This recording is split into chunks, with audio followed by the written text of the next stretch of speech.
Inilah kawan, terjadi kontak tembak di Pusung Lama Lok Semawe. Terjadi pada pukul malam. Anggota TNI yang menembak ke atas semua terap di TPS 04 Pusung Lama Lok Semawe.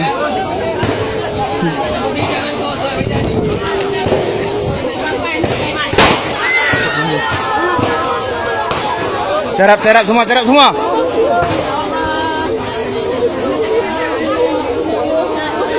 Meratik nah.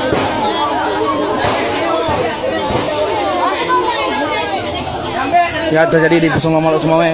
Penembakan terjadi oleh anggota TNI.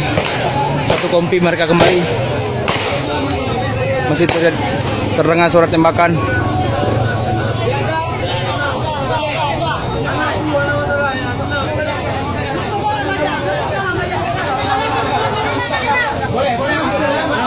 Kamu dalam dulu. Silakan kawan.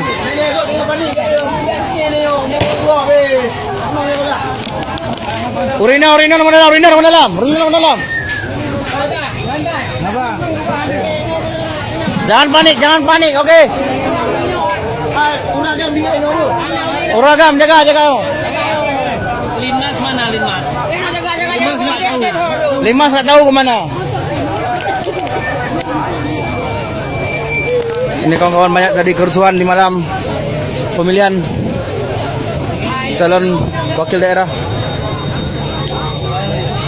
Kontak tembak masih terjadi.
Mina